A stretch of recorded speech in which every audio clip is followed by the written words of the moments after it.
Sir sir చెప్పండి sir. అందరికీ నమస్కారం. ఇవాళ మన రాంబిల్లి ఎన్ఏఓపి గేట్ దగ్గర ధర్నా చేసిన మత్స్యకారుల సోదరులకి సంఘీభావం తెలియజేయడం కోసం, వాళ్ళ యొక్క పోరాటంలో భాగస్వాములు అవడం కోసం భారతీయ జనతా పార్టీ తరఫున మీ అందరం రావడం జరిగింది.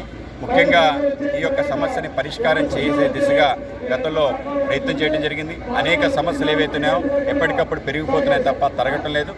దీన్ని ఎవరు బాధ్యులంటే అందరూ కూడా ఉమ్మడి బాధ్యతని భావిస్తున్నాం. మేము కూడా తప్పనిసరిగా వాటిని వెంటనే పరిష్కరించే దిశగా అడుగులు వేస్తామని చెప్పి తెలియజేస్తున్నాం.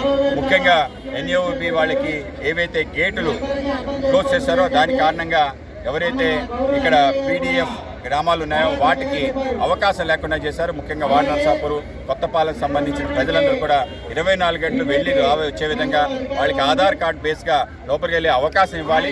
అలాగే ఎవరైతే అనేక మంది మత్స్యకారులు ఈరోజు శారదా నదిలో వేటకు వెళ్తున్నారో వాళ్ళకి ఆంక్షలు పెడుతున్నారు. ఆంక్షలు తొలగించాలి. వాళ్ళకి గుర్తింపు కార్డులు ఇవ్వడం కూడా మీరు బంద్ చేశారు.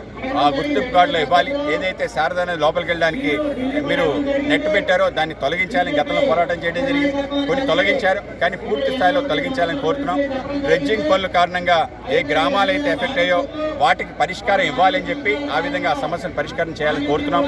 అలాగే ఏదైతే 2018 5 సార్లు ఏవైతే అగ్రిమెంట్ చేశామో నిర్వాసిత కాలనీకి సంబంధించిన మౌలిక సదుపాయాలు కల్పించడంలో కానీ, అలాగే ఇతర కాంపన్సేషన్ సరిగ్గా పే చేయడం విషయంలో కానీ వాటిని వెంటనే పరిష్కరించాలని, అలాగే స్కూలు, హాస్పిటల్ నిర్మాణాన్ని వెంటనే పనులు ప్రారంభించాలని చెప్పి మేము కోరుతున్నాం.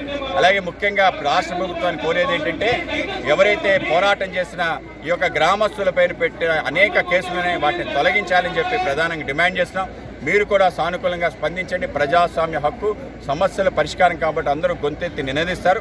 ఆ విధంగానే గ్రామ ప్రజలు, మత్స్యకారులు గొంతెత్తి నినదిస్తున్నారు. కనుక రాష్ట్ర ప్రభుత్వం వీళ్లపైన కర్కశంగా ప్రవహించకుండా వాళ్లతో కలిసి నడవాలని చెప్పి రాష్ట్ర ప్రభుత్వాన్ని కోరుతున్నాం.